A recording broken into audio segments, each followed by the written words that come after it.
बिस्मिल्लाहिर्रहमानिर्रहीम अस्सलाम वालेकुम नाज़रीन, मेरा नाम इरफाक मीर है और आप मेरा ऑफिशियल यूट्यूब और फेसबुक चैनल देख रहे हैं। नाज़रीन, आपको मालूम होगा इन दिनों तुर्की में इंतखाबात की आमद है और 2 दिन हो चुके हैं इंतखाबात को, लेकिन अभी तक कोई भी सदर मुंतखब वहाँ पर नहीं हो सका।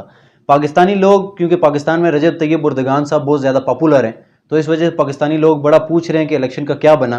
क्योंकि पाकिस्तान का अगर निज़ाम देखा जाए तो 1-2 दिन में पता लग जाता है कौन सी पार्टी की कितनी सीटें आई हैं, और अगले दिन वज़ीर-ए-आज़म के लिए भी इंतखाबात हो जाते हैं और जल्दी से पता लग जाता है कौन वज़ीर-ए-आज़म है, और सीटों का एक दिन में भी रिजल्ट आ जाते हैं। लेकिन तुर्की में इंतखाबात कंप्लीट हो चुके हैं और दूसरा दिन है, लेकिन अभी तक कोई पता नहीं है जी प्रेसिडेंट कौन बना है, इलेक्शन कौन जीता है। तो पाकिस्तानी इस हवाले से बहुत ज़्यादा सवाल कर रहे थे, इस वजह से मैंने भी सोचा कि इसके ऊपर वीडियो बना लूँ। तो ज़रा इनका जो सिनेरियो है इलेक्शन का वो ज़रा डिफरेंट होता है। पहले ये कहा जाता है जो जिस सदर के ज़्यादा वोट होते हैं वो जीते, हालांकि ऐसा नहीं है। उनको जो निज़ाम है उसके मुताबिक 50% वोट, यानी कि आपको चाहिए ही चाहिए, जो बंदा 50% वोट लेगा, यानी कि आधे वोट पूरे मुल्क से जिस बंदे के होंगे वो प्रेसिडेंट बन जाएगा। तो यहाँ पर जो 2 उम्मीदवार जो टॉप पर थे उनका बताता हूँ। पहले तो रजब तैयब उर्दगान पहली पोजीशन उन्होंने ली है और 2,70,00,000 उनको वोट मिले।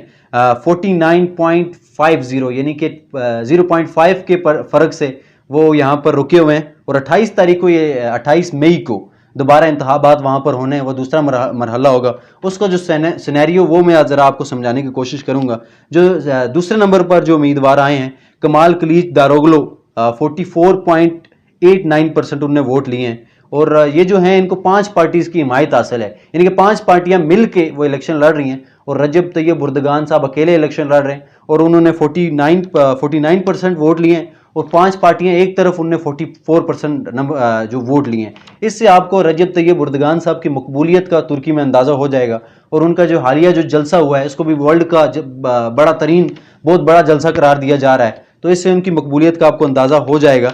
लेकिन उनका जो सिनेरियो वो ज़रा डिफरेंट है। इसमें यह होता है कि एक जो कैंडिडेट उसको कम से कम 50% वोट चाहिए होते हैं प्रेसिडेंट बनने के लिए। जो 5 पार्टीज़ की हिमायत याफ्ता बंदा भी वो नहीं ले सका। रजब तैयब उर्दगान साहब 0.5% के फ़र्क से पीछे रहें। लेकिन उसके बाद जो तीसरे नंबर पर जो इनका उम्मीदवार है उसके 5% वोट है। लेकिन अब जो 28 मई को दोबारा इलेक्शन होने जा रहे हैं, क्योंकि अब इलेक्शन तो वही लोगों ने वही वोट डालने हैं, तो इसके यही क्लियर सा यही एक मौक़िफ़ है कि दोबारा वही रिजल्ट आने।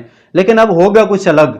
अब ये नहीं होगा कि दोबारा सारे उम्मीदवारों को दोबारा वोट पड़ेंगे, ऐसा नहीं होगा। बल्कि जो टॉप 2 उम्मीदवार हैं, यानी कि रजब तैयब उर्दगान साहब और कमाल खलीज दारोगलो, जिनको 5 पार्टीज़ की हिमायत हासिल है, उनके दरमियान वोटिंग होगी, और उनमें से जो भी बंदा अगर 50% वोट ले लेता है तो वो प्रेसिडेंट बन जाएगा। हालांकि तुर्की में पिछले दिनों जश्न भी था, जिसके ऊपर बहुत सारे पाकिस्तानियों ने ये भी कहा जी रजब तैयब उर्दगान साहब वज़ीर-ए-आज़म सदर बन चुके हैं, लेकिन ऐसा नहीं है। वो जो जश्न था वो पहले मनाया गया कि हम जीत चुके हैं, क्योंकि 0.5% का फ़र्क कुछ फ़र्क नहीं है। ये तो बिल्कुल समझ लो कि जिस तरह क्रिकेट में बिल्कुल लाइन के ऊपर आपका बैट है और आप रन आउट हो जाते हैं, ऐसा हुआ उनके साथ। लेकिन अब 28 मई को दोबारा इलेक्शन होने जा रहा है, उसमें सिर्फ रजब तैयब उर्दगान का मुकाबला होने जा रहा है कमाल खलीज दारोगलो से। और एक और चीज़, एक मीडिया रिपोर्ट बड़ी इंटरेस्टिंग आई है, वो पाकिस्तान में पॉपुलैरिटी जो रजब तैयब उर्दगान की उस हवाले से है, क्योंकि पाकिस्तान में उनकी पॉपुलैरिटी तो यकीनन बहुत ज़्यादा है, लेकिन जो वहाँ का निज़ाम है, क्योंकि ओवरसीज़ तुर्की जितने भी लोग हैं वो भी वोट कास्ट कर सकते हैं, और पाकिस्तान में मीडिया रिपोर्ट्स के मुताबिक 394 वोट कास्ट हुए हैं, और जिसमें से 261 वोट रजब तैयब उर्दगान को मिले हैं, यानी कि पाकिस्तान से रजब तैयब उर्दगान साहब इलेक्शन जीत चुके हैं। और जो दूसरे नंबर पर कमाल खलीज दारोगलो साहब हैं, उनको 102 वोट मिले, और उनकी पार्टी है जो जस्टिस पार्टी, उनको भी बहुत ज़्यादा वोट मिले। लेकिन देखना ये होगा कि 28 मई को कौन से प्रेसिडेंट को मुंतखब किया जाता है, कौन बंदा एक बार फिर तुर्की की जो हुक्मरानी है उसको संभालता है।